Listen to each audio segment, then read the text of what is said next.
اعوذ باللہ من الشیطان الرجیم بسم اللہ الرحمن الرحیم واعبدوا اللہ، تم اللہ کی عبادت کرو، ولا تشرکوا بہ شیئا، اور اس اللہ کے ساتھ کسی کو بھی شریک نہ ٹھہراؤ، وبالوالدین احسانا، اور والدین کے ساتھ احسان کرو، اچھا سلوک کرو،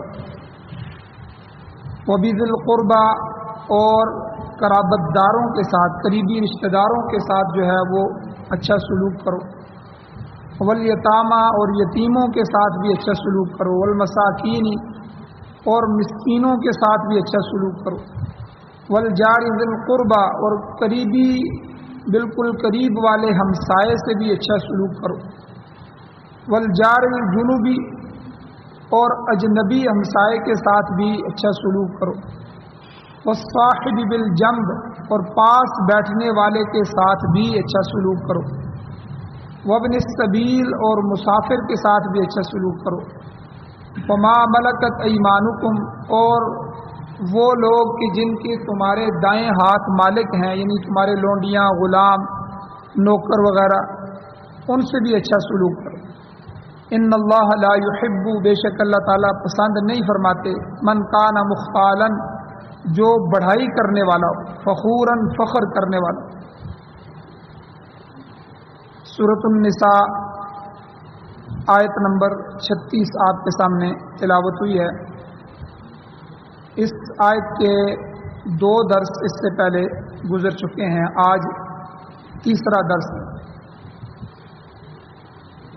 اور سب سے پہلی چیز اللہ تعالیٰ کی عبادت اور اللہ کے ساتھ شریک نہ ٹھہرانا،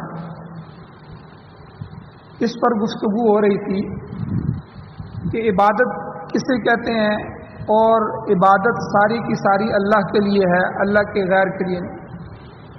تو 4 صفات بیان ہوئی تھیں کہ ایک اللہ کا خالق ہونا، ایک اللہ کا واجب الوجود ہونا، اور ایک عبادات اللہ کے لیے ہونا، معبود اللہ کا ہونا، اور ایک مدبر ہونا، تدبیر کرنے والا، ساری کائنات کو چلانے والا۔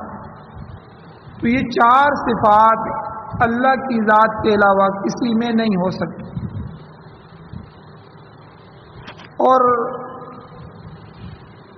ان میں سے جو پہلا ہے خالق ہونا اور واجب الوجود ہونا، یہ 2 شاہ ولی اللہ محدث دہلوی رحمۃ اللہ علیہ کے حوالے سے یہ بات گزری ہے کہ حضرت شاہ صاحب فرماتے ہیں کہ ان 2 صفات میں تو کوئی دنیا کا کافر، مشرک، یہودی، ہندو، سکھ، کوئی بھی کافر جو ہے وہ انکار نہیں کرتا۔ وہ ان سے اگر آپ پوچھیں کہ خالق کون ہے، دنیا کو تخلیق کرنے والا کون ہے، کیا تم نے جن کو خدا بنایا ہوا ہے، جن ہستیوں کو پوجتے ہو، کیا یہ بھی کسی کو پیدا کرنے والی ہیں؟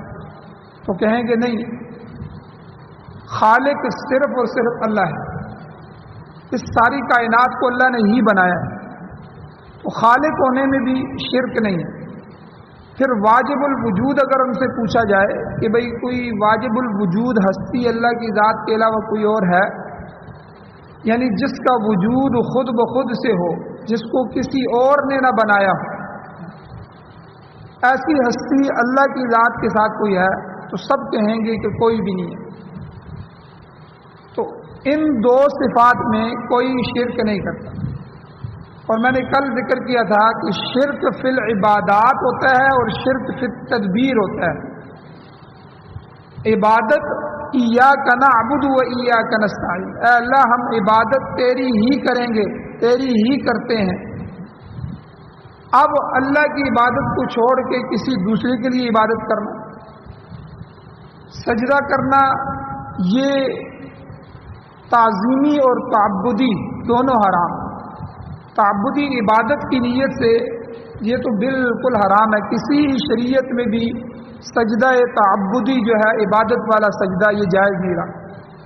ہاں سجدہ تعظیمی حضور علیہ الصلوۃ والسلام سے پہلی جو ہے کئی امتیں ہیں جن میں تعظیم کے لیے سجدہ کر لیتے تھے، تو ہماری اس امت میں سجدہ تعظیمی جو ہے وہ بھی حرام قرار دیے، کیونکہ اس سے بھی آگے شرک کے دروازے کھلتے ہیں۔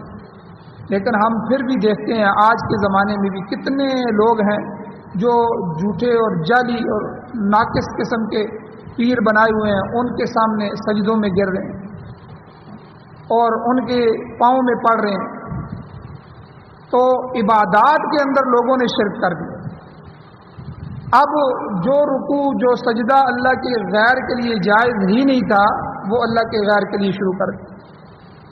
اور اسی طرح جو ہے منت ماننا، نظر ماننا، صدقہ کرنا، یہ اسی وقت ہوتا ہے کہ جب آدمی کسی کو بڑا سمجھے، بڑا سمجھتے ہوئے اس کے سامنے عجز و انکساری کا اظہار کرے، نیاز مندی کا اظہار کرے اور اسے نافع اور ضار سمجھتا ہے کہ یہ نفع دینے والا ہے، نقصان دینے والا ہے، تو اللہ اکبر، اللہ تو سب سے بڑے ہیں۔ تو جب آدمی اللہ کو بڑا سمجھتا ہے تو اللہ کی خوشنودی حاصل کرنے کے لیے، اس کا قرب حاصل کرنے کے لیے وہ نیاز کے طور پر خرچ کرتا ہے، صدقہ کرتا ہے۔ تو اس لیے زکوٰۃ، صدقہ، قربانی اور جتنے بھی اللہ کی رضا کے لیے کیے جاتے ہیں، اللہ کو خوش کرنے کے لیے کیے جاتے ہیں، اللہ کا قرب حاصل کرنے کے لیے کیے جاتے ہیں، یہ سب کی سب چیزیں اللہ کے لیے ہی جائز ہیں، اللہ کے علاوہ کسی کے لیے جائز نہیں۔ اسی لیے مال جو ہے، مال اللہ کے غیر کو خوش کرنے کے لیے نہیں دیا جا سکتا۔ اگر خرچ کریں گے تو وہ مال میں شرک آ جائے گا۔ تو اسی طرح شرک کا ارتکاب عملاً بھی ہوتا ہے، کوئی عمل جو ہے وہ اللہ کے غیر کے لیے کیا جائے۔ تو یہ تو کل گزر چکا ہے کہ شرک فی العبادات، یعنی پہلی دو صفات میں کوئی بھی اللہ کے ساتھ شریک نہیں ٹھہراتا، خالق اور واجب الوجود ہونے میں۔ باقی دو صفات میں اللہ کے ساتھ لوگ شریک ٹھہراتے ہیں، ایک تو عبادات کے اندر دوسرے غیر کو شریک کیا، اس کی مثالیں اور درس کل گزر چکا ہے۔ آج جو ہے وہ شرک فی التدبیر، شرک کی دوسری قسم یہ ہے کہ کوئی شخص اللہ کے غیر، اللہ کے سوا غیروں کو بھی تدبیر کنندہ مانے۔ قرآن میں اللہ تعالیٰ فرماتے ہیں من یدبر الامر من السماء الى الارض، آسمان کی بلندیوں سے لے کر زمین کی پستیوں تک کون تدبیر کرتا ہے؟ اللہ پوچھ رہے ہیں من یدبر الامر، یہ جتنے بھی معاملات چلا رہا ہے یہ کون چلا رہا ہے؟ جواب یہی آئے گا کہ وہ وحدہ لا شریک ذات ہے اور وہی تدبیر کنندہ ہے، وہی مدبر ہے، اس کے ساتھ کوئی اور اس تدبیر کرنے میں شریک نہیں۔ معاملہ چھوٹے سے چھوٹا ہو یا بڑے سے بڑا ہو، تدبیر کنندہ صرف اللہ ہے۔ حکومتیں پلٹ رہی ہیں، حکومتوں کو نقصان ہو رہا ہے، سیلاب آ رہے ہیں اور زمینوں پر زلزلے آ رہے ہیں، ٹھیک ہے، بستیاں کی بستیاں اجڑ رہی ہیں، یہ سب کے سب تدبیریں کرنے والا اللہ ہے۔ اللہ کے غیر کوئی بھی اس طرح نہیں کرتا۔ اور اسی طرح چھوٹے سے چھوٹا معاملہ، ایک ذرہ، ایک پتا بھی اپنی جگہ سے اللہ کے حکم کے بغیر، اللہ کی تدبیر کے بغیر ہل نہیں سکتا، یہ اس کی مشیت میں شامل ہے۔ مگر کتنے افسوس کا مقام ہے کہ آج کے ترقی یافتہ زمانے میں، آج کے تعلیم یافتہ زمانے میں، دور میں بھی لوگ غیر اللہ کو مدبر مان رہے۔ حالانکہ یاد رکھیں یہ تو زمانہ جاہلیت جب تھا تو جاہلیت کا عقیدہ تھا کہ لوگ جس سے ڈرتے تھے جنوں سے مدد مانگ رہے ہیں، اور نجومی جو تھے وہ ستاروں کو مدبر مانتے ہیں، آج بھی مانتے ہیں۔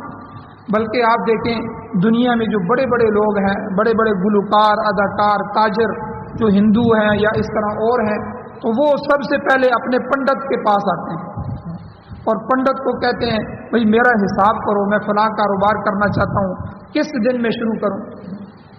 تو وہ پھر گیٹیاں سی پھینکتا ہے اور پھر وہ ستاروں کو دیکھتا ہے اور پھر دیکھتا ہے جی تمہارا ستارہ تو اس وقت گردش میں ہے تمہارا، پھر وہ کہتے ہیں پنڈت کچھ ہے، جب پنڈت صاحب شب مہورت نکالیں تو کون سی اچھی مہورت ہے، کون سا اچھا وقت ہے جس میں میں شروع کروں؟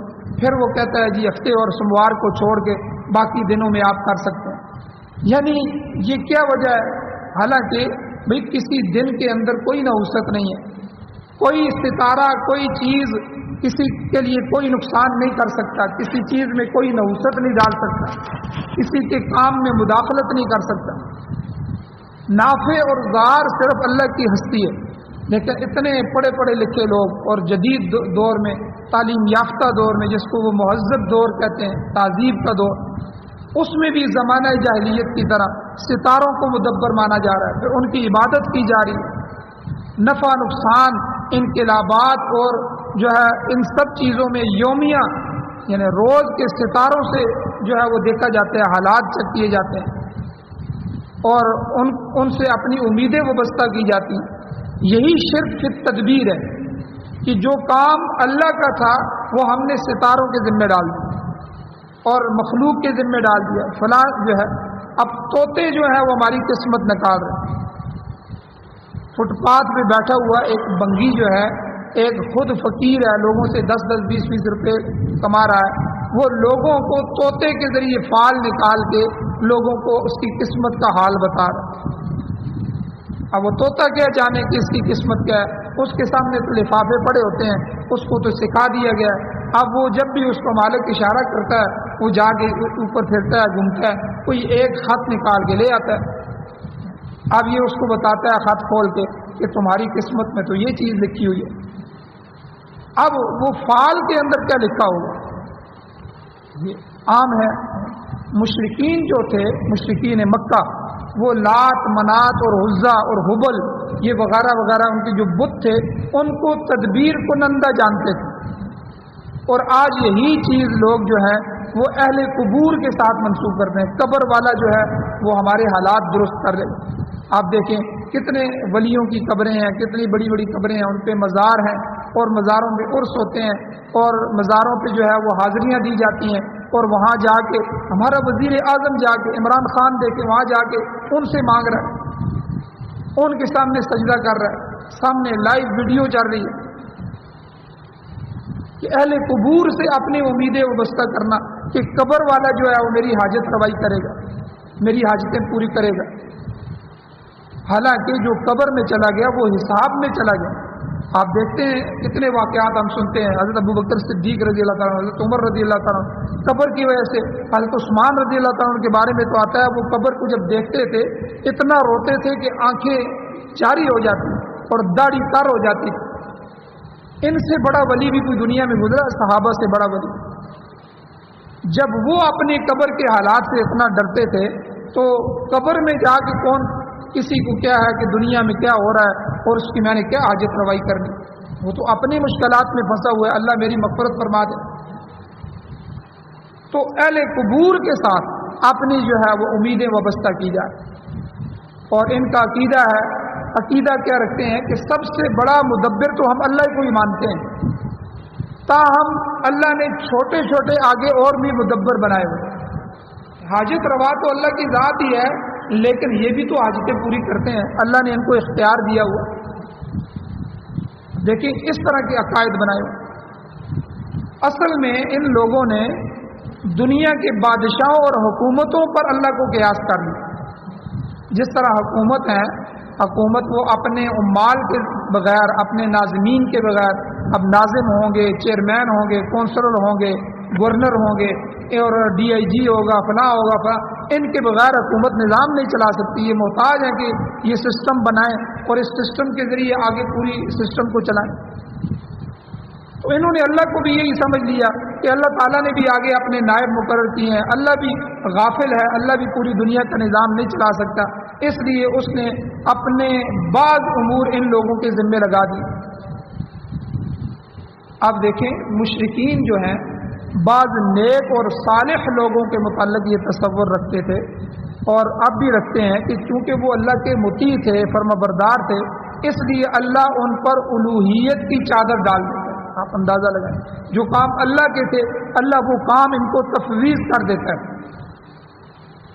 حالانکہ پیغمبروں سے کہا گیا، قرآن میں سکھایا گیا، وَأُفَوِّضُ أَمْرِي إِلَى اللَّهِ، میں اپنے معاملوں کو اللہ کے سامنے لے کے جاتا ہوں، اللہ کے سپرد کرتا ہوں، اللہ کو تفویض کرتا ہوں۔ اللہ کے غیر کے لیے، کسی کے لیے اپنے کام کو تفویض کرنا یہ شرک ہے۔ تو اس لیے یہ سخت مشرکانہ ایک عقیدہ ہے کہ اللہ کے جو نیک بندے ہیں، کوئی نبی، کوئی ولی، کوئی شہید، کوئی صالحین میں سے کوئی مومن صالح ان میں سے کسی کو کوئی اختیار نہیں کہ وہ جو چاہے کرتا پھرے، اللہ تعالیٰ نے اس کو کسی کی بگڑی بنا دے، کسی کی حاجت روائی کر دے، کوئی کسی کو اختیار نہیں، بلکہ اللہ جو ہے وہ حی القیوم ہے۔ اللہ تعالیٰ ہی جو ہے وہ ہر ایک کی حاجت روائی کرتے ہیں، ہر ایک کی مشکل کشائی کرتے ہیں، اور اللہ تعالیٰ بلا واسطہ کرتے ہیں اور براہ راست کرتے ہیں۔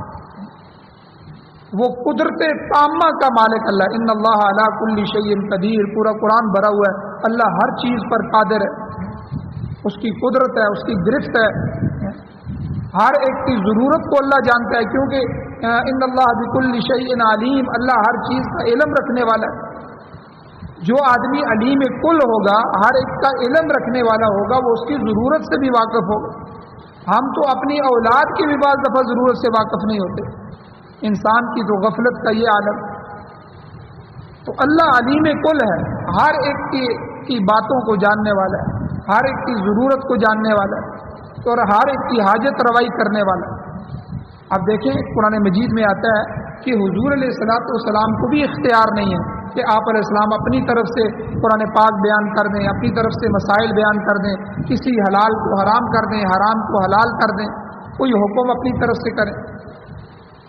بلکہ سورہ تحریم جو ہے 28ویں سپارے کی آخری صورت ہے، تو ایک واقعہ، لمبا واقعہ، میں ایک خلاصہ جو ہے اس کی طرف اشارہ کرتا ہوں کہ بعض بیویوں کی وجہ سے ایک واقعہ ہوا، اس واقعے کی وجہ سے حضور علیہ السلام نے شہد کو اپنے اوپر حرام قرار دیا، تو فوراً وہی نازل ہو، یا ایھا النبی، اے میرے نبی، لم تحرم ما احل اللہ لک، کہ آپ کیوں حرام قرار دیتے ہیں اس کو جس کو اللہ نے آپ کے لیے حلال قرار دیا؟ اللہ کی حلال کردہ چیزوں کو آپ کیسے حرام قرار دے سکتے ہیں؟ تو حضور نے جو ہے فوراً جو ہے وہ شہد پیا کہ واقعی اللہ نے تو شہد کو حلال قرار دیا ہے، میں تو خود اپنے جو ہے طرف سے اس کو حرام نہیں قرار دے سکتا۔ اسی طرح قرآن مجید میں اللہ تعالیٰ نے فرمایا وما ينطق عن الهوى ان هو الا وحی یوحى، میرا جو پیغمبر بولتا ہے وہ خواہشات کو نہیں بولتا کہ اپنی خواہش، اپنی مرضی سے جو مسئلہ آئے وہ بیان کر دے۔ حضور کے بارے میں اللہ نے فرمایا وما ينطق، وہ نہیں بولتے، عن الهوى، خواہشات سے، ان هو الا وحی یوحى، مگر وہ وحی ہوتی ہے جو ہم ان کے اوپر کرتے ہیں۔ حضور کی ہر بات جو ہے وہ وحی ہے۔ اس لیے حدیث مبارکہ میں آتا ہے ایک دفعہ ایک صحابی کو شک گزرا کہ بھئی حضور علیہ السلام جب ہنستے ہیں، مسکراتے ہیں اور بالکل اچھی حالت میں ہوتے ہیں تو اس وقت تو حضور ارشاد فرماتے ہیں، ہم لکھ لیتے ہیں، کبھی کبھار حضور غصے میں کوئی بات کہتے ہیں اور جو ہے غصے کا اظہار کر کے کہتے ہیں، حضور کا چہرہ مبارک سرخ ہو جاتا ہے، تو کیا وہ بات بھی ہم لکھ لیا کریں؟ وہ بھی حدیث مبارکہ ہے۔ تو انہوں نے آ کے حضور سے پوچھا، تو حضور علیہ الصلوۃ والسلام نے اپنی زبان مبارک کی طرف اشارہ کیا، یا زبان کو پکڑا اور فرمایا کہ اس زبان سے کبھی بھی حق کے بغیر کوئی چیز نہیں نکل سکتی۔ یعنی عام آدمی غصے میں، نیک آدمی ہوتا ہے، حاجی نمازی ہوتا ہے، لیکن غصے میں کئی دفعہ گالیاں دینا شروع کر دیتا ہے، اس کی کیفیت بدل جاتی ہے، حالانکہ یہ اس کو نہیں کر، بعد میں خود بھی شرمندہ ہوتا ہے، لوگ بھی کہتے ہیں دیکھو ایسا کر رہا ہے۔ تو انہوں نے سمجھے شاید حضور غصے میں ہوتے ہوں گے تو غصے والی بات ہم نے نہیں لکھنی، یہ حدیث نہیں ہے۔ لیکن حضور نے فرمایا میں امن میں ہوں یا جنگ میں ہوں، ٹھیک ہے، گھر میں ہوں یا باہر ہوں، ٹھیک ہے، میں آسانی کے دور میں ہوں یا غصے کی حالت میں ہوں، ہر حالت میں میری زبان سے حق ہی جاری ہو۔ یعنی اللہ نے یہی فرمایا وما ينطق عن الهوى، میرا محبوب جو بولتا ہے وہ خواہشات کے ساتھ نہیں بولتا، ان هو الا وحی یوحى، وہ ہماری طرف سے وحی ہوتی ہے جو ہم اس پر وحی کرتے ہیں، اور وحی کی زبان پیغمبر جو ہے وہ بولتا ہے۔ تو اس لیے کسی نبی کو، کسی ولی کو، کسی شہید کو، کسی جن فرشتے کو، کسی مورتی کو، کسی صالح مومن کو جو ہے کسی کو بھی اللہ نے کوئی اختیار نہیں دیا، بلکہ سارے پیغمبر تو اللہ کے در میں جا رہے ہیں، ہر ایک اللہ کے سامنے سجدہ ریز ہے۔ اب غزوہ بدر میں آپ دیکھیں، اگر حضور حاجتیں پوری کر سکتے تو جو ہے اللہ سے کیوں مانگتے؟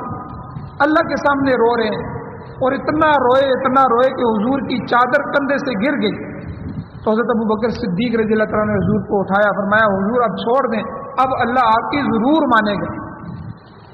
اللہ ضرور آپ کی دعا کو قبول فرمائے. اب پیغمبر رو رہے ہیں رات کو کھڑے ہو کر. اب حاجت روا مشکل کشا تو نہیں روتا، تو کیونکہ ہم خود محتاج ہیں اللہ کے. حضور نے ہمیں بھی یہی سکھایا، میں بھی اللہ کا محتاج ہوں، ساری مخلوق اللہ کی محتاج ہے. لوگوں میں بھی اللہ سے مانگتا ہوں، تم بھی اللہ کے دربار پہ آ جاؤ. غیروں کے در کو حضور تو یہی کہتے تھے مشرکین مکہ کو، یہ تم اپنے بتوں سے جو مانگ رہے ہو، یہ در در پہ جا کے جو تم محتاجگیاں کر رہے ہو، ہر در پہ جو جھک رہے ہو، اس در در کے جھکنے سے بچ جاؤ، ایک ہی در کو پکڑ لو، اللہ کے سامنے آ جاؤ، اللہ سے مانگو. پھر حدیث مبارکہ میں آتا ہے حضور نے صحابہ کو سکھایا کہ اگر تمہیں حقیر سے حقیر چیز، اپنے جوتے کا تسمہ بھی ضرورت ہو تو اللہ سے مانگو، اپنی ہر چیز اللہ سے مانگو. اور اسی طرح بعض لوگ جو ہیں وہ اللہ کی صفات میں اس کا شریک ٹھہراتے ہیں. یعنی جو یہ تو ذات میں شرک ہو گیا، عبادت میں شرک ہو گیا. پہلی چیز عبادات جو اللہ کے لیے کرنی چاہیے تھی، سجدہ رکوع، وہ غیر کے لیے کر رہے ہیں، وہ شرک فی العبادات ہے. دوسرا جو ہے شرک فی التدبیر ہے کہ جو کام بنانا، بگڑی بنانا، جو چیزیں اللہ کی تھی وہ ہم اللہ کے غیر کے لیے کر رہے ہیں. اور تیسرا اللہ کی ذات جس طرح اکیلی ذات ہے اور اس جیسی ذات کوئی نہیں، اسی طرح جو اللہ کی صفتیں ہیں، اللہ کی صفات جیسی صفات کسی کی کوئی نہیں. تو بعض لوگ صفات کے اندر اللہ کے غیر کو شریک بناتے ہیں. مثلا مختار کل ہونا، ہر چیز پر اختیار ہونا، یہ صرف اللہ کا ہے. اللہ کی ذات کے علاوہ کسی کا کوئی ہر چیز پہ اختیار نہیں. لیکن بعض لوگ کہتے ہیں نبی بھی مختار کل ہے. اور اسی طرح حاضر ناظر ہونا، حاضر کہتے ہیں ہر جگہ موجود، ناظر کہتے ہیں ہر جگہ دیکھنے والا، ہر چیز کو دیکھنے والا اور ہر جگہ موجود ہونا، یہ اللہ کی صفت ہے، حاضر ناظر. لیکن بعض لوگ ہمارے معاشرے میں وہ کہتے ہیں حضور بھی حاضر ناظر ہے، فلاں پیر بھی حاضر ناظر ہے، وہ ہماری ہر چیزوں پر نظر رکھتے ہیں، ٹھیک ہے. اور بعض تو یہاں تک کہتے ہیں وہ ہماری مرغیوں کے پروں کے رنگ بھی جانتے ہیں. یعنی یہاں تک اللہ کی صفات کو غیروں میں لے گئے. اسی طرح ایک صفت اللہ کی علیم کل ہے کہ وہ ذرے ذرے سے واقف ہے، ہر چیز کا علم رکھنے والا ہے. اور یہی چیز بعض کہتے ہیں پیغمبروں کے بارے میں، ہمارے نبی بھی جو ہے وہ جاننے والے ہیں اور ذرے ذرے سے واقف ہے. یہ سب شرکیہ عقائد ہے، یاد رکھیں یہ سب شرک. لہٰذا اللہ تعالیٰ نے یہاں تاکیداً فرمایا کہ وَاعْبُدُوا اللَّهَ، اللہ کی ہی عبادت کرو، وَلَا تُشْرِكُوا بِهِ، اس کے ساتھ شریک نہ ٹھہراؤ، شَيْئًا، کسی چیز کو بھی. میں نے پہلے بھی بیان کیا، وہ چیز حقیر سے حقیر ہو، جیسے کئی لوگوں نے گائے کو پوجنا شروع کیا، ہندو جیسے گائے کو ماتا کہتے ہیں، گائے کا پیشاب پی رہے ہیں، یعنی جہالت کی انتہا دیکھیں. گائے کا گوبر کھا رہے ہیں، سامنے ویڈیو موجود ہے. پڑھے لکھے لوگ ہیں اور ان کی جو گورنر ہے، ان کا وزیر اعظم ہے جو، وہ ان کی سرپرستی کر رہا ہے. اب اللہ کی ذات کو جب چھوڑیں گے تو اللہ ان جانوروں کی پوجا کروانا شروع کر رہے ہیں. اور ہمارے ہاں بھی ہمارے معاشرے میں ایک قوم ہے جو گھوڑے کی پجاری ہے، گھوڑے کو پوجنے والی ہے، روافض ہے. اور اسی طرح کوئی جو ہے وہ درختوں کو پوج رہا ہے، کوئی پتھروں کی مورتیاں بنا کے پوجا، کسی نے پیر کی تصویر لگائی ہوئی ہے، اس تصویر کو پوج رہا ہے، اس کے سامنے سجدہ کر رہا ہے. تو اس لیے یاد رکھیں آج کے اس درس میں اللہ نے عقیدہ توحید کو مضبوط کرنے کو کہا ہے. یاد رکھیں یہ عقائد میں سے سب سے بنیادی عقیدہ ہے. اگر توحید میں ایک ذرہ برابر بھی گڑبڑ آ گئی، آپ 1000 حج بھی کر لیں، لاکھ نمازیں بھی پڑھ لیں، جو مرضی کر لیں، کوئی عمل بھی اللہ کے ہاں قبول نہیں. تو اس لیے اگر تمہارا عقیدہ توحید مضبوط رہا اور شرک سے پاک رہا تو تمہارے تمام اعمال کی جو بنیاد ہے وہ پختہ ہوگی. اللہ تعالیٰ کے حقوق کی ادائیگی کے بعد پھر تم حقوق العباد بھی ادا کر سکو گے. یعنی اللہ کا حق کوئی ضائع نہیں کرے گا تو پھر ظاہر بات ہے وہ بندوں کا حق بھی ضائع نہیں کرے گا. اور پھر اس کی نظر قیامت پر ہوگی کہ اللہ تعالیٰ مجھ سے یہ پوچھیں گے، اس جہان میں میری باز پرس ہوگی، مجھ سے پوچھا جائے گا، اس کی یقین ہو جائے. اللہ تعالیٰ سے دعا ہے اللہ ہمیں عمل کی توفیق عطا فرمائے. بعض دوسری جو ہے ان کے حقوق کا بھی یہاں ذکر ہے، انشاءاللہ اگلے درس میں ان کو بیان کیا جائے گا. آمین. الحمدللہ رب العالمین والعاقبۃ للمتقین والصلاۃ والسلام علی رسولہ النبی الأمی الکریم. یا اللہ ہماری کمیوں کوتاہیوں کو معاف فرمائیے، درگزر فرمائیے، صغیرہ کبیرہ گناہوں کو معاف فرمائیے۔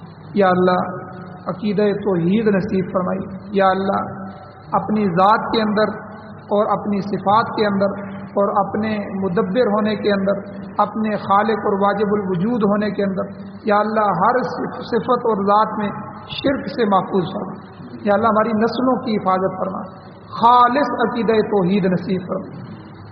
یا اللہ بیماروں کو شفا عطا فرما، جو حضرات ایمان کی حالت سے اس دنیا سے جا چکے ہیں، یا اللہ ان سب کی بخشش فرما، ہم سب کا خاتمہ ایمان پر فرما۔ یا اللہ جو بھی پریشان حال ہیں، جس وجہ سے پریشان ہیں، یا اللہ ان سب کی پریشانیوں کو ختم فرما۔ صلی اللہ تعالی علی خیر خلقہ محمد وآلہ وأہل بیتہ وازواجہ وذریتہ اجمعین برحمتک یا